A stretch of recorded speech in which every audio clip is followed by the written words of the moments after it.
There is always a first time for everything, right? So today I made fish roll for my kids for the first time, and it came out really nice. When I mean really nice, it came out perfect. As usual, as a first time baker, YouTube was my friend. So I went on YouTube and then I searched and I watched just once and I went into action.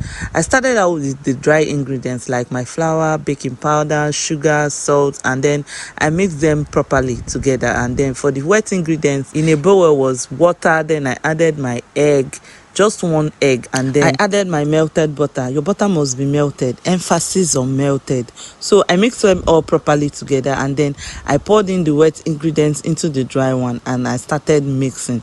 I continued mixing that, and then on my table I cleaned the surface of my table very well. I sprinkled some flour on top of my table and then I began to knead. At first when I was doing it, it was not coming together. I was like, who told me to do this thing? God, I beg. Anyways, I continued kneading it until it started coming together. After that was done, it was time to make the filling for the fish pie. So in a pan, I added oil and then I went in with onion, seasoning, pepper, and then finally I went in with my fish.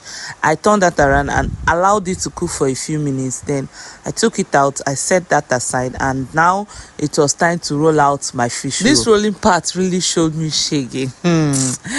If I was rolling this thing forward, the thing would be rolling backward. I was like, hey God, who sent me what? Anyways, I continued rolling it until I got the right technique for it, and it was very easy. So after rolling each one, I'll just add the filling and then I'll finish it up.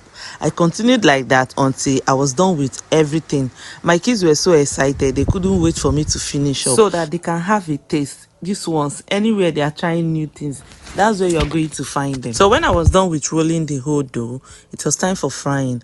I fried that on a medium heat until it was golden brown. I took them out and allowed to cool down so that I could have a taste, because they couldn't wait for it anymore, and I myself, I couldn't wait to taste what I just made. If you were to rate me on this on a scale of 1 to 10, how many are you going to rate me? Honestly, for myself, if I want to rate myself for a first time trying this out, I'm going to be rating myself an 8 over 10. Honestly, the fish pie came out really nice, and I'm going to be doing more of this and keep in the freezer for my kids to always have something to munch on. And the next thing I'm going to be trying out is meat pie. I'm going to be trying out meat pie very soon, so stay tuned on this page and see how it goes. Thank you for watching. See you guys in my next video. Bye bye. We love you. Yeah. Give favor. Give me.